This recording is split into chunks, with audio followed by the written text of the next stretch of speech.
und herzlich willkommen in der Klemmbausteinwelt. Heute baggern wir mal so ein bisschen am Baggerloch, wie es seinerzeit Bodo gemacht hat, und ob Bodo mit diesem Bagger hier glücklich geworden wäre, das will ich euch gerne zeigen.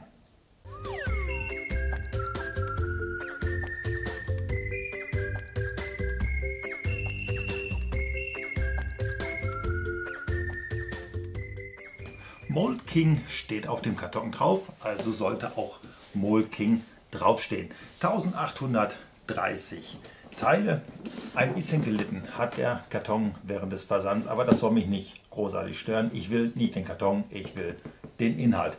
Ein Handy werden wir da nicht unbedingt drin finden, aber es zeigt uns zumindest, dass das Ganze per App steuerbar ist. Da bin ich prinzipiell erstmal drauf gespannt, denn diesen Fall habe ich noch nicht gehabt, dass ich die Technik so hatte von China direkt, dass es mit Handy-App steuerbar ist. Hier vorne gleich ganz klar drauf der Bagger zu sehen. Auf der Rückseite auch nochmal der Bagger und hier oben ganz schön erklärt, welche Funktionen der Bagger uns mitbringt, also was er dann zum Schluss kann. Hier das gleiche, klar. App Control, dass es ein Technikmodell ist. Hier auf der Seite nochmal drauf, welche Teile mit dabei kommen im motorisierten Bereich. Also auch wer die Handy-App nicht möchte, bekommt eine Fernbedienung mit dabei. Finde ich persönlich ein bisschen besser wie diese blöde App-Steuerung. So kann man das dem lieben Kleinen dann auch mal mit der Fernbedienung in der Hand drücken und er muss nicht immer mit dem Handy da rumspielen. Ist natürlich auch um einiges schöner, weil, sagen wir mal ehrlich, wenn so eine WhatsApp kommt, wenn so ein Bagger sich bewegt, da dürfte die WhatsApp heutzutage wichtiger sein. So kommen wir da vielleicht mal wieder ein bisschen an Spielen.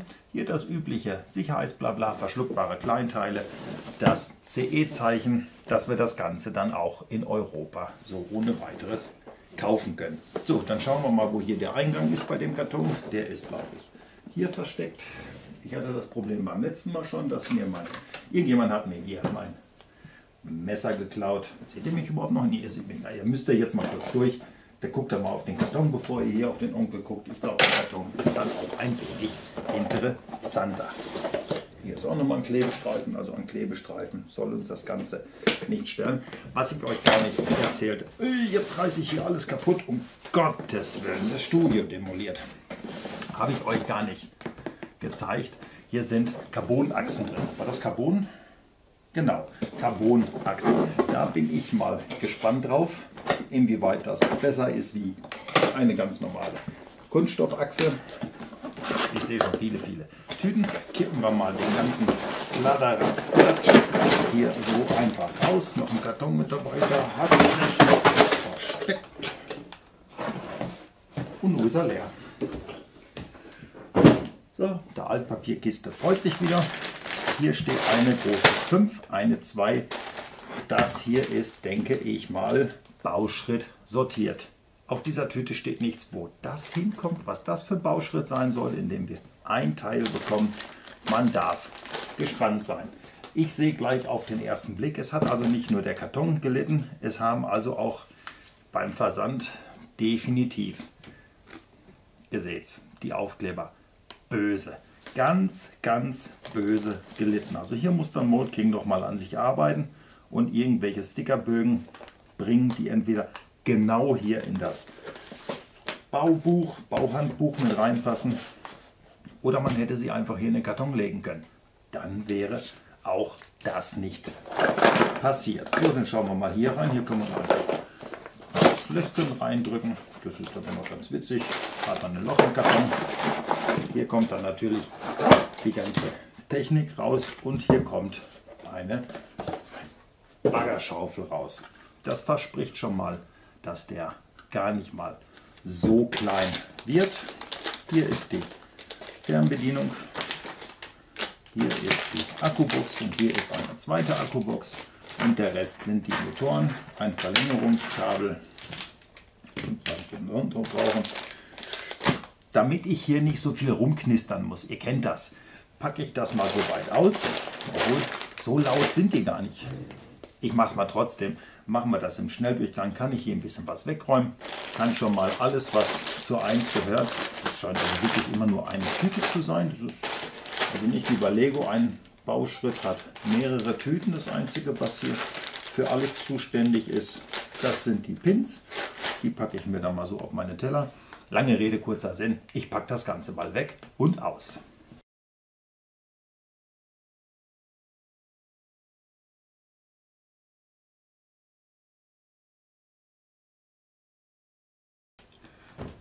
So, alles wunderbar verteilt. Ich habe es mal hierhin geschüttet. So viel ist es ja nicht.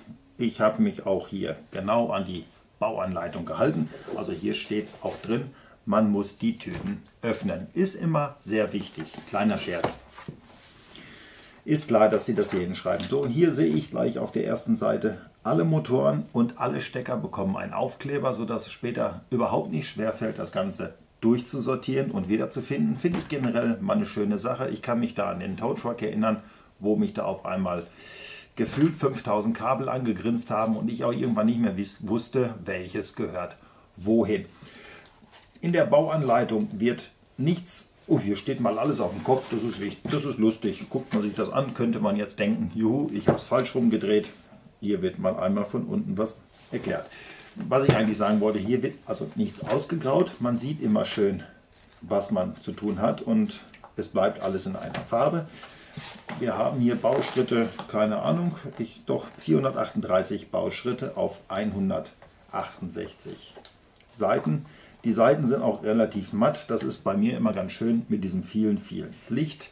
Da ist zumindest nichts, was blendet. Hier wird es auch nochmal gezeigt, also wenn Achsen gebraucht werden, auch hier Teile, hat man hier eine Schablone. Für die, die noch nie Technik gebaut haben, ist das dann bestimmt immer eine feine Sache. Man hält es einfach dran und kann losbauen. Losbauen ist überhaupt das Thema. Worauf noch warten?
Bauschritt 1 ist erledigt. Einige Teile liegen hier noch rum. Das will ich jetzt erstmal nicht bewerten. Das mag ja auch gut und gerne sein, dass man die in einem weiteren Bauschritt braucht. Hier steht so ein bisschen was, auch noch ein Teil, was zu dem Fahrwerk später gehört. Die Ketten, die fehlen hier noch. Da wird noch einiges drankommen, denke ich mal. Und ich vermute mal, so wie ich das Design bis hierhin erleben durfte, hat man da mitgedacht und hat sich gedacht, die Ketten, die schmeißen wir vielleicht jetzt noch nicht mit dabei, sondern bewahren uns das für etwas später auf, damit es nicht im Weg ist. Der Bau bis hierhin macht irrsinnig viel Spaß, kann ich gar nicht anders sagen, weil wir hier eine Klemmkraft vorfinden. Bombe, wirklich spitzenmäßig. da wackelt nichts, da ist alles stabil. Das ist natürlich nicht nur den Steinen, sondern auch dem Design geschuldet. Es ist also wirklich phasenweise so, dass man hier der Meinung ist, man baut ein Lego-Set. Das ist alles vernünftig, das hat Hand und Fuß. Und die Technikteile, jeder, der schon mal einen Mock von mir gesehen hat, sei es denn der oder die Liebherr, egal welcher das gewesen ist, oder den Tow Truck, es hat letzten Endes immer alles daran gescheitert, dass der technische Teil nicht vernünftig gearbeitet hat, weil die Zahnräder und so gar nicht ineinander greifen konnten, weil die Abweichungen da sehr, sehr groß gewesen sind. Hier ist das anders. Hier macht es eine Riesenfreude, das Ganze zu bauen, und ich probiere das ja auch im Vorfeld dann schon immer alles aus, damit ich weiß, die Zahnräder sind nicht zu fest und man kann es später alles bewegen. Und hier sind Toleranzen, die sind absolut vertretbar, die sind minimal. Hier klappert jetzt schon nichts, aber ich drehe ja hier dran rum. Ihr hört das, hier knackt nichts, und ich selber bin begeistert, wie locker und leicht sich das alles bewegen lässt, ohne dass es überrutscht. Selbst wenn ich hier festhalte und mit brachialer Gewalt hier mal was verdrehen möchte, da springt nichts über. Also hier bin ich schon sehr, sehr gespannt. Wenn das Ganze fertig ist, denke ich, das wird ohne Probleme funktionieren, das Ganze. Mehr kann ich bis hierhin natürlich nicht sagen. Ich werde mir jetzt die Tüten für den zweiten Teil schnappen und werde natürlich den zweiten Teil auch weiterbauen. Und wie das Ganze dann so ist, das werde ich euch dann auch erzählen.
Fragt mich bitte nicht warum, aber aus irgendeinem Grunde wurde der Speedbuild von dem zweiten Bauabschnitt von meinem Computer nicht akzeptiert, von irgendjemand entfernt. Datenklau? Man weiß es definitiv nicht. Es war ehrlich gesagt auch nicht wirklich spektakulär. Es ist einiges, was hier noch rumliegt. Also es wurde nicht alles gebraucht, was in den Tüten drin ist.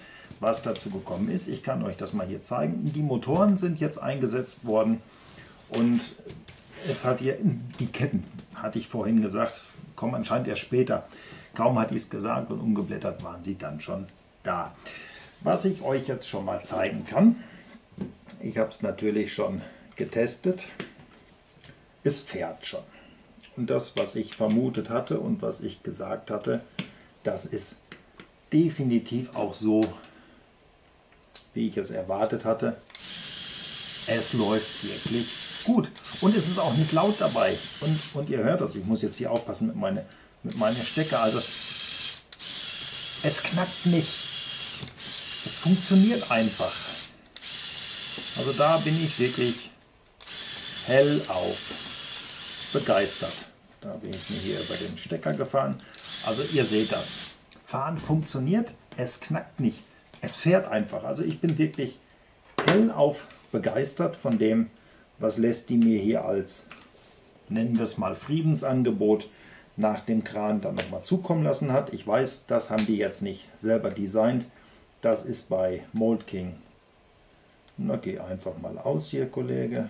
So, das ist einfach vom Mold King gekauft, mir geschickt worden, damit ich euch das mal zeigen kann. Und ich zeige ihn euch wirklich gerne. Die Technikteile, das passt alles, funktioniert, das greift wunderbar ineinander, ohne dass es aber auch zu stramm wäre. Also hier knackt und klappert nichts.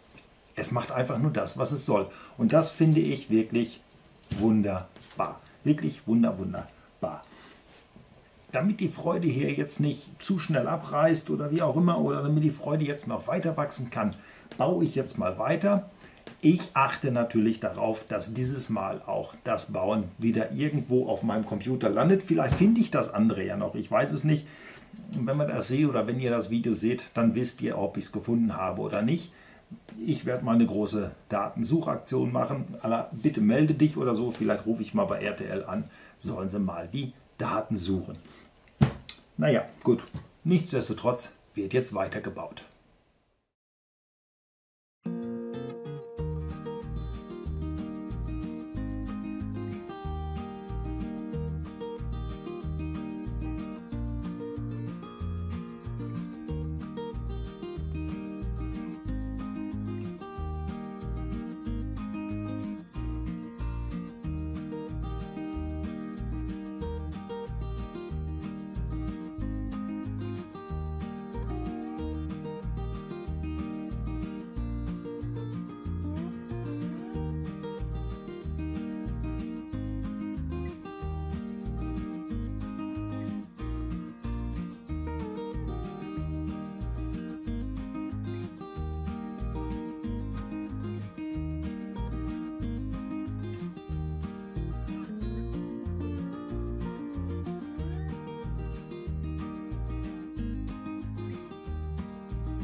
...231 Bauschritte und hier steht schon fast ein kompletter Bagger vor mir.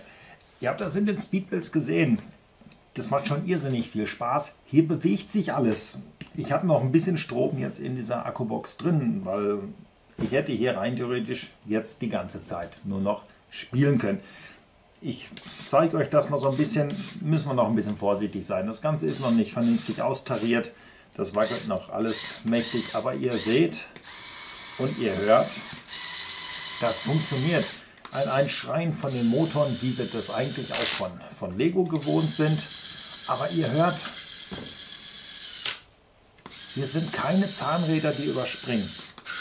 Das arbeitet einfach alles in alle Himmelsrichtungen. Und es kann auch synchrone Bewegungen machen. Das ist also überhaupt nicht das Problem. Meine Akkubox wird das vielleicht nicht mehr ganz so lange hergeben. Aber es ist alles vorhanden, was dazugehört. Und es funktioniert. Da soll mal einer sagen, China kann keine Techniksets. Es funktioniert ja. Für mich ist das dann immer wieder die Frage, warum gibt es teilweise Sets, in denen, naja, nachdem ich das hier sehe, dass ich dann sagen muss, dass da minderwertiger Schrott reingepackt wird. Also das ist dann wirklich für mich hier auch mal wirklich wunderschön zu sehen. Das ist eine Firma wie Mold King. Ich weiß, der Name ist bei Mold King nicht unbedingt der beste, weil sie ja auch viel mit geklauten Mocks arbeiten und gestohlenen Designs. Will ich jetzt aber in diesem Falle hier jetzt erst einmal nicht drüber reden, ob man sich dann Mold King kauft oder nicht. Ich denke mal, das ist dann immer eine persönliche Entscheidung, die es da zu treffen gibt. Für mich ist da der Fall immer ganz klar, wenn ich weiß, ich renne da offen in einen Stolen Mock oder so rein, dann lasse ich die Finger davon. Manchmal ist das aber auch schwer, das immer alles zu finden, so wie bei dem, wenn das einer wissen sollte, dass auch das hier was geklaut ist, schreibt es mir unten rein.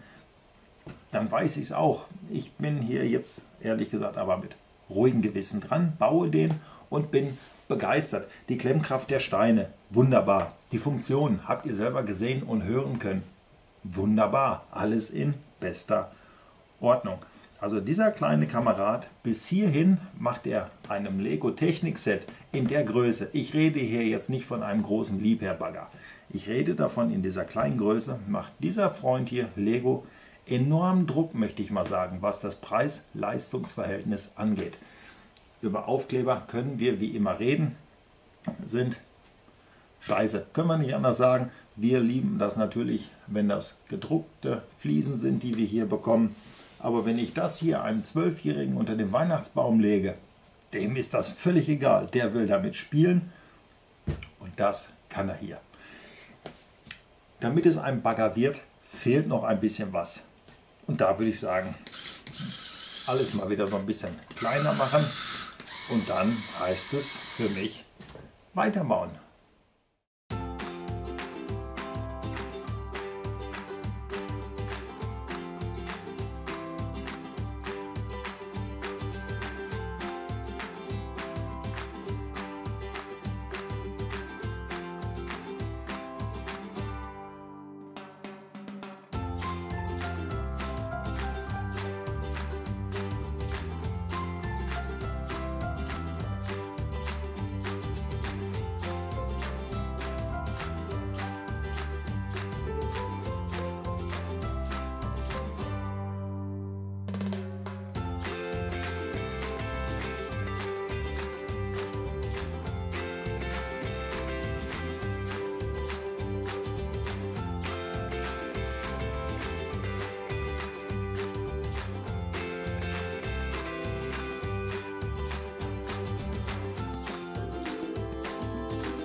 Und auf einmal ist es geschafft. Ich habe jetzt nicht nach jedem Bauschritt nochmal extra was erzählt, weil es ging ja jetzt darum, aus dem technischen Grundgerüst unterm Strich optisch auch noch einen Bagger zu machen. Ihr seht das hier. Ihr habt es ja auch im Speedbild schon gesehen. Muss man hier gerade so die Ersatzteile, Fehlteile nicht, die übrig gebliebenen Teile wegnehmen. Das ist ein Bagger, da brauchen wir überhaupt nicht drüber reden. Die Klemmkraft der Steine, spitzenmäßig. Optik seht ihr ja selber, Klemmkraft könnt ihr natürlich nicht sehen, deswegen sage ich euch das. Also wenn hier nicht Mold King draufstehen würde, würde ich es nicht glauben, sondern denken, dass ich hier mit Lego baue. Das Design, die Umsetzung, die Bauschritte, also das ist wirklich alles super umgesetzt. Wir haben hier auch, nicht das nochmal nach hier drehen, das seht ihr nochmal von hinten, auch so Lego-typische Funktionen. Diese hier ist natürlich äußerst wichtig, weil hier seht ihr, hier sind die beiden Akkuboxen drin, an die wir ja auch mal ran müssen, um das Ganze aufzuladen. Hier haben wir noch zwei Türen, die kann man auch aufmachen, gewähren uns auch einen kleinen Blick auf den Motor. Die Tür lässt sich ansatzweise aufmachen, also das ist von der Bautechnik her, geht diese nicht ganz auf, aber immerhin ganz zu. Die Klappen gehen natürlich auch wieder zu. Das ist es neben den technischen Features auch schon gewesen, die wir hier haben. Wir haben hier einen Sitz mit 2 Hebel und dem angedeuteten Bedienpult. Das ist soweit alles da. Ich nehme jetzt mal die Teile, die übrig geblieben sind, und lege die mal gerade so ein bisschen aus dem Weg, wo ich das jetzt gerade mache. Wenn wir uns jetzt nochmal anders, oder wenn wir mal zurück zum Anfang gehen des Videos, da hatte ich mich darüber gewundert, dass ein solches Teil in Gelb in einer separaten Tüte dabei gewesen ist. Ich habe ihn fertig gebaut und ich wundere mich immer noch. Wurde also nicht gebraucht. Aufkleber, immer wieder ein Thema für sich. Der eine braucht sie, der andere hasst sie. Irgendwo, entweder man hasst sie oder man liebt sie, anders wird es nicht funktionieren. Diese hier haben auch eine gute Klemmkraft, also die sind drauf. Spaß beiseite, kleben natürlich gut. Hatte ich eingangs auch gesagt, bei den Motoren finde ich das nicht schlecht, gerade bei den Steckern, dass die dann beschriftet gewesen sind, sodass man ganz genau wusste, welcher muss jetzt wohin. Die Anleitung war leicht verständlich. Das Ding hier, ihr seht ja immer, wenn ich den nehme, also ich kann den hier auch hochheben, wo ich möchte, da fällt ja nicht auseinander. Das ist also wirklich wunderbar, selbst hier, das ist wirklich super designt, und dann sind hier Carbonachsen drin. Carbonachsen in diesem Set, das ist wie Gürtel und Hosenträger. Man hätte es nicht machen müssen. Also die überbrücken hier keine Kraft, die müssen auch nichts aushalten. Sie sind drin, das ist dann schön, war auch mal ungewohnt. Ich habe noch nie mit diesen Carbonachsen gearbeitet. War eine ganz nette Geschichte, aber das wäre hier überhaupt nicht nötig gewesen. Das ist ein Spielzeug, der wird nicht viel heben können. Hier wird auch nicht viel brechen. Ich mache jetzt mal eine Akkubox an. Hätte ich vielleicht, oder sollte man gleich dabei sagen, wenn man jetzt nur einen Empfänger hat. Ich kann euch leider die App nicht zeigen, weil in China ist man anscheinend noch nicht so weit, dass man die App für Apple hat. Eine App für Apple. Das ist nur eine Android-App und deswegen kann ich euch die nicht zeigen. Wenn man jetzt nur eine von diesen Fernbedienungen hat, dann kann man auch entweder mit dem Bagger nur fahren oder nur arbeiten. Ich weiß jetzt gar nicht, jetzt habe ich die zum Arbeiten angemacht. Ich habe euch das ja schon mal gezeigt. Jetzt können wir allerdings mal gucken, ob er dann in alle Richtungen vernünftig arbeitet. Also ganz im Kreis bin ich ein wenig überrascht, weil ich bin davon ausgegangen, dass er im Kreis dreht, oder hängt hier mein Kabel. Das könnte hier an meinem Kabel sein, weil das ist noch ein ganz großes, oder das ist im Prinzip so das größte Manko bei diesem Bagger. Die Kabellängen sind richtig lang. Und das führt dann doch zu mächtig großen Problemen. Also ihr seht, er kann im Kreis drehen. Hier hat dann nur ein Kabel gehangen. Jetzt wäre es natürlich nicht schlecht. Ich weiß jetzt aber gerade nicht. Ich habe noch so ein paar von diesen Dingern hier rumfliegen. Aber wie das dann so ist, wenn man mal eine braucht. Wenn man mal eine braucht, dann ist sie natürlich nicht da, wo sie sein sollte. Nein, ist sie definitiv nicht. Gut, aber ich habe euch die groben Sachen ja auch gezeigt. Es hat sich nicht viel geändert. Der Bagger ist jetzt hier drauf. Mache ich mal den aus und dann lassen wir den mal nur fahren. Also wie gesagt, das ist so ein bisschen das einzigste Doofe dabei. Da sollte man also wirklich sehen, dass man noch eine zweite Fernbedienung an der Hand bekommt. Weil ihr wisst ja, ein Freund einer App im Kinderzimmer bin ich persönlich nicht. Und hier könnt ihr aussehen, also auch das Fahren, herrlich, einfach nur problemlos, wunderbar, vorwärts, zurück, lenken geht auch, also was beim Bagger so lenken ist, also ihr seht, der dreht hier exakt auf der Stelle und ihr hört es schon, dass hier auch so langsam aber sicher die Batterie echt schlapp macht, also ich habe damit schon zu viel rumgespielt. Jetzt geht er hier aus dem Bild, fährt mir hier auch über meine Bauanleitung, also das geht alles spitzmäßig, das ist ein tolles Spielzeug. Ich könnte das jetzt also wirklich den ganzen Abend machen. Alle anderen Funktionen Ich habe es euch gezeigt. Gucken wir es uns noch mal ganz kurz an. Für die, die erst später dazu geschaltet haben, das ist schön im Fernsehen, hat man früher immer gesagt, für alle die, die später dazu geschaltet haben. Also jetzt hat er bestimmt wieder nicht verbunden. Man muss also den Sender auch immer erst anmachen, nachdem der Empfänger an ist. Also ihr seht, ein bisschen was an Funktion geht auch immer parallel. Da sind die Anschläge, hört man dann also auch ganz deutlich. Und ihr seht, das ist auch von der Größe her gar nicht mal so wenig, was hier gerade rumsteht. Das war wieder falsch rum. Und auch hier Funktionen, die gleichzeitig möglich sind. Habt ihr jetzt natürlich nicht gesehen, aber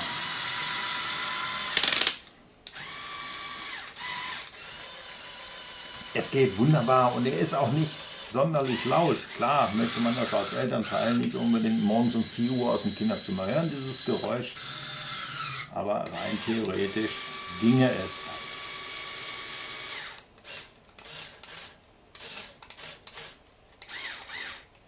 So, was soll ich sagen? Also das ist so mit einer der Highlights, die ich dieses Jahr noch bauen konnte. Ich bin mehr als überrascht, wie gut das Ganze ist. Mold King, ich hatte es in diesem Video auch schon einmal angesprochen, bin ich immer sehr skeptisch, was das Kopieren von Designern oder das Klauen von Designs oder so betrifft, immer sehr, sehr skeptisch.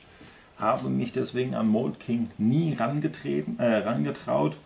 Kann eigentlich nur sagen, danke an Lesti, dass ihr mir den mal geschickt habt. Ich wäre sonst von alleine da nie drauf gekommen. Wenn er euch über die Füße läuft, kauft ihn. Macht euch da keine Platte. Kauft ihn, der ist sein Geld wert. Verlinkt habe ich ihn natürlich unten drunter. Es gibt auch wieder einen Gutschein, auch der steht unten mit dabei. Sparte beim Einkauf nochmal 15%.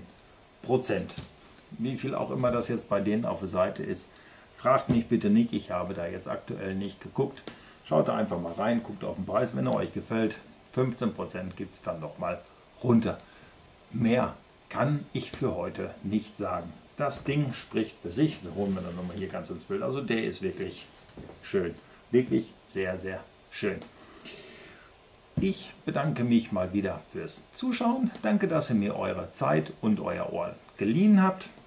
Wenn es euch gefallen hat, Daumen rauf, Daumen runter, Kommentar, all das Ganze muss ich ja, glaube ich, nicht ständig wiederholen. Was ich aber liebend gerne wiederhole, das ist bis zu meinem nächsten Video. Da hoffe ich, dass ihr alle gesund seid und wir uns dann wiedersehen.